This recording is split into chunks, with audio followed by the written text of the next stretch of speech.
Hey everyone, Doug here from Victory Condition Gaming, and today I am joined by my buddy Alex. Hello, hello. Alex was a Kickstarter backer of the Teenage Mutant Ninja Turtles Shadows of the Past board game. Yes. By IDW. You just got your pledge in. You did? Picked up the Works pledge. I did, yeah. So I think I ended up getting the early backers edition too, which was like $140. Nice. It's always good to so- sneak in there early and get a little bit of a discount. Yeah, saved about $10. Yeah. So we're going to open it up and show you what's included in the Works edition. Now, the general retail edition is not going to include all of this. No. I think I've got a copy of that on the way. I think I'm going to be able to show folks the difference. And if I do, I'll put a little annotation here on the video and click, and then you can click to that video as well. Sounds good. All right, so let's open this up. Okay, so one thing you mentioned right off, Alex, is what? The texture of this box is amazing. It's a cardboard box, but it's got that almost like a pizza box feel to it. Yeah, so it's pretty awesome. That's a nice little touch. The artwork on here is great. I love the looks of it. I know some people didn't like the artwork of this one versus the other versions of this, because this picture in the middle here on the other versions filled up the entire box. Oh. So a lot of people wanted the option to have that for the Works edition as well, but they didn't offer that. But I really like this now that it's in person, and you can see you got all four turtles on either side. So Raphael, Donatello there, and another Raph there. And maybe it's not all four turtles, but Mikey there. So very nice. And the back of the box just shows some information about the game. Excellent. And all that. So pretty nice box, and I think it's about 6 inches thick. It's a big box. It's pretty massive. So we take the cover off here. I'll just put this over here. We've got an envelope, and what this is, we're gonna find out. Sure. So we open this up. I think this is a print. This might be the Eastman. This is the Eastman signed print. Oh, There's very a couple nice. in here. So There's 2 prints in there? there's 4, I think. 4 prints in there? This is that. And then this is a Leonardo. It's unsigned. Very nice. Move that to the side. Here's one of all 4. No, 3. Leo, Raph, and Mike. Donnie's missing from that one. Okay. And then this is an awesome black and white Donnie and Leo with a Shredder helmet or head on a stick. Not quite sure. Okay. But that's pretty awesome. So That is very cool. and again, you can see Kevin signed Eastman that, signed that in Oh yeah, gold. that's a nice Eastman signature right So there. that was exclusive to the Works edition. Nice. They will not get that in any of the other editions. So And I like how he signed it in gold, because like you can tell that he signs a lot because he knows the difference. Like some people would have just grabbed a black Sharpie and it let it stand out, but a nice gold Sharpie definitely stands out on that. So next we've got the exclusive comic that Nice. came in the Works edition. Very cool. So this will be a fun read to go through. Absolutely. That's issue number 1. That's issue number 1. I thought that this was exclusive, but maybe it's Maybe it's not. an exclusive cover. Might be an exclusive cover. That's probably a what good it is. point. Yep. It's probably, yeah, you're right, because this is I have read this before. So yeah, I think you're right that it is an exclusive cover for the Works edition. Here's the rule book. Nice. So I will definitely need this because I am a novice on any board game actually. So that's okay. That's why they make them. But the art's really nice on it. it is. Yeah, that's really cool. Yeah, awesome art. Teenage Mutant Ninja Turtles: Shadows of the Past. And so it looks like we're getting into the actual meat of the game here. So we've got the punch cards, tokens. Nice. How? So I'll let Doug maybe explain this a little bit more because These are like counters and stuff that you encounter on the board. They're more for like tracking stats and having different conditions. This will be a good indicator. The cardboard itself is typical. I mean, it's good cardboard. It probably would have been nice to have some sort of like maybe an add-on to have plastic or acrylic tokens instead. Just as like a separate, it might have helped with the overall campaign. I don't know if they did that or not. I haven't seen the Kickstarter. I don't think so. But you know, for heavy stock board, they're decent. I assume that these like punch out. Because of the cardboard, if you play this over and over and over, stuff like this is going to bend, wear. It might after a while. Things like that. that. It depends on how well you take care of your board games, but. Yep. That's why it's rated 14 years and older, so people will take care of their stuff. Yeah. Okay. Yeah. That's. Yeah. So this is again, I'm a novice at all of this stuff. So as we're taking this stuff out, I'll let Doug sort of go into more detail about this stuff. I haven't read the rules, so I don't know what each thing does. But these are like if you have played Zombicide or any of the other, you know, games that have punch board items for your board game, then it's typical. It's nice. I'm sure, you know, they'll hold up for continual use. Excellent. Very nice. So we'll put those there. Sure. I believe maybe this is what I was thinking of as the exclusive comic. These are these are the missions. These are the missions. These are the exclusive missions. These are the exclusive missions. Gotcha. Okay. So book 1 and 2. There's book 3 and 4. Oh, and then here's the Kickstarter bonus battles. Okay. And this is pretty thick, actually. So the way this game works is you can play it you can either play a standalone scenario if you wanted to, or you can play multiple scenarios one after the other, and it would create a long story arc, and pretty much like a video game. Yep. Where you start on one level and keep going, or you can just kind of play one level. Gotcha. What I'm loving about all this so far, I know this doesn't mean a lot to a lot of people, but the art on all of this stuff is awesome. It's really, really good. It's really, really good. They spent a lot of time, I can see, and effort putting together the art for this game. So. Of course, it's IDW, so they have a good... Yeah, so this stuff is it's pretty cool. So very nice stuff there. Are you gonna remember how to put all this back in? Probably not. Probably not. No. We got some empty baggies, which I assume is probably for the punch cards, maybe. Yeah. I'm thinking it's probably for all those things. And okay, so we're getting into more meat here of the game. Okay. Cards. Now, if you don't mind, I'm just going to take a look at... I'm just going to open this real quick, because I'm assuming that all the cards are going to be the same. We won't show everybody the individual cards, but the cards are decent stock. They're not thick. They're, you know, they got a good shine to them. They're not... what's that? They're not textured like some of the cards are, but they're adequate. 20% off IDW Games pamphlet. There you go, because they want that return buy. Here's some bigger cards. Yep, these are probably the player dashboards, and looks like you've got ones for the IDW Turtles and the Eastman Turtles. Yep, which is really cool. Allies. And I'm just assuming that there's probably some villains or something in here as well. Yeah, and we can. And this is a big. Take a quick look here.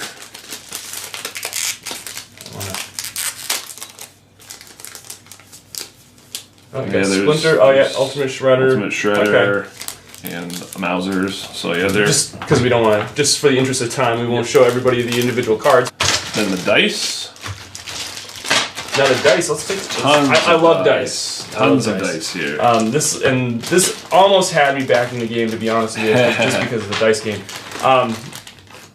But the dice are really nice, and they are turtle specific. The green ones. Oh. So as far as I know, it makes sense because these are red and those are purple. And there's some orange ones. There's a blue one and orange there, and so they're all engraved. They're not like screen printed or anything, and they're nice.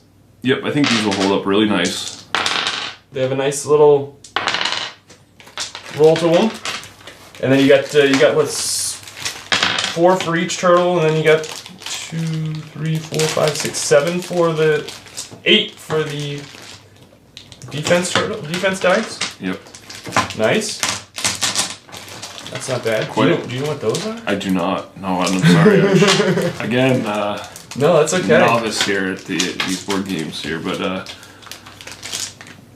that's really yeah. cool. So there's a ton of dice. Nice dice, yeah. And they are nice quality. They're nice because a lot of board games just kind of they don't engrave the dice. They just stamp a picture on them, and I assume that that keeps costs down when they stamp them and all this stuff. So it's nice to see. I think it's it's good quality. So absolutely. So we'll put that over here. Okay. And I think these are the play boards. They are. Let's take a look at the quality of those. How many of those are there? There's quite a few. There's quite a few, yeah. 7, I think. That's my quick count there. Oh wow! Actually, these are pretty decent compared to some of the others. Like I'd almost say that these are heavier than if you've ever played Again, I'm going to reference Zombicide because it's kind of how I compare. But these are actually, I think these are a little thicker than Zombicide. Yeah, these are really, they're pretty high quality here. Yeah, those are nice. You're going to take some force to bend these. Yeah, so they're good. I'm impressed. Oh, and that's the Eastman office, right? This is the Eastman office. Yes, this was an exclusive to the Works. I don't know if it's exclusive to the Works or the Kickstarter campaign. I know it's an exclusive, so it won't be in the retail. That's the 7th tile. Yep. Okay. So that makes sense. Yep. So these are really nice high quality. Very cool. Put that there. Okay, now this might be what everyone's really this is the frosting on the cake right here. So there were a ton of minis that ended up getting included in the Works edition because a lot of the stretch goals were hit for this, and a lot of those stretch goals were for minis. So there's two trays of minis in here. And again, I will let Doug go into detail with these because he has experience with these. Okay, I'll try a little bit. I do like my Amerithrash board games. That's kind of, and I'm excited that you back this because this is definitely up my alley. Now, you have you have the Eastman Turtles? Yes, those were exclusive to the Works. The Eastman Turtles, okay. And those are exclusive. The plastic on these, really good. Like, you can tell that they're a little bit, mass market. And you've got a little bit of droopiness in some of the thin parts, but a little warm water, and you can bend that right back. The majority of the sculpts, though, really well engineered, really well done.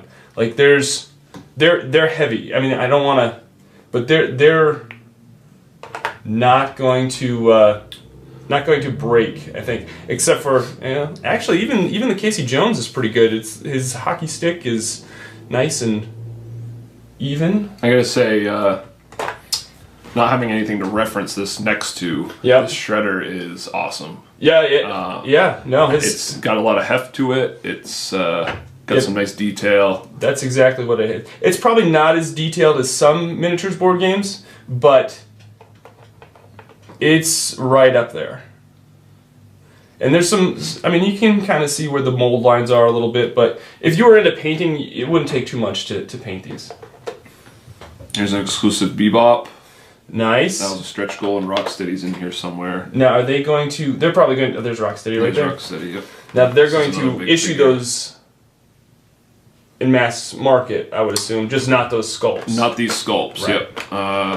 So we'll see what happens there. Because it would be kind of rough if they... So, I want to point out one thing that people were having an issue with. And this was the... scale of Casey and April versus Shredder. Who's this guy? I think that's a foot. He's big. Oh, that's a beat 'em up guy. That was one of the stretch goals too. A thug or something like that. That's another guy that's really big. So, thinking rationally here, right? Yeah.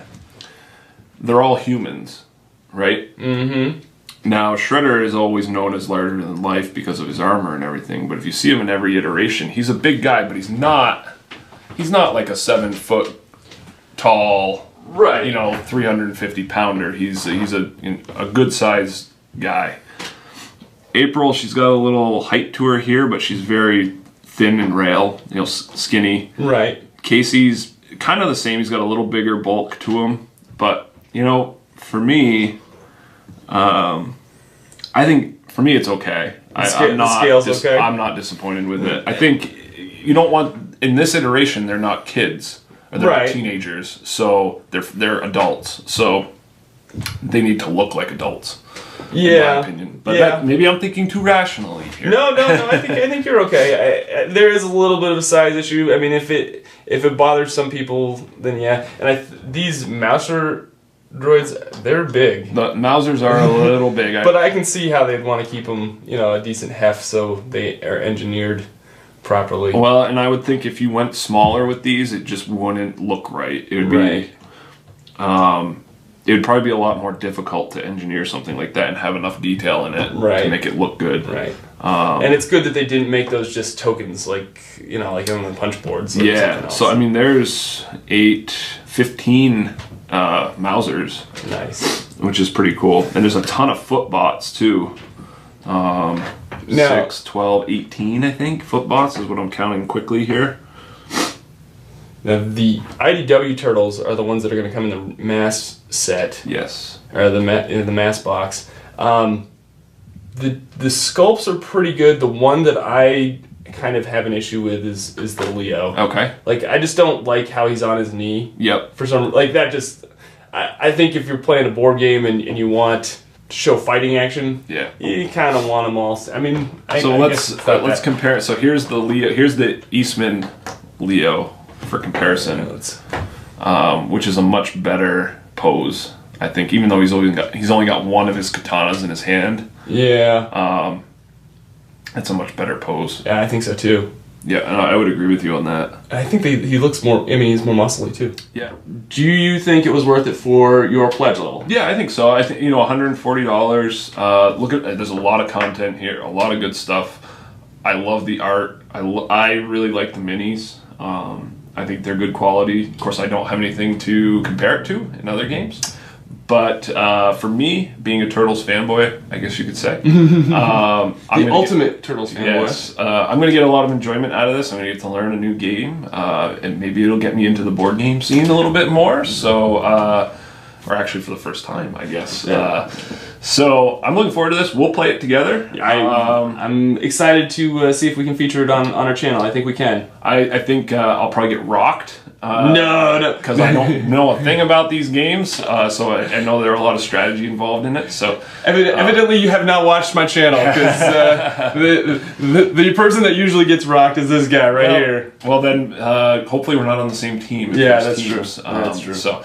Yeah, no, I think it was well worth the investment for me. Good, yeah, and that's what I was really when I saw this campaign and I saw it was Teenage Mutant Ninja Turtles. I liked how they were doing. They were involving Kevin Eastman. Yep. Because that's big.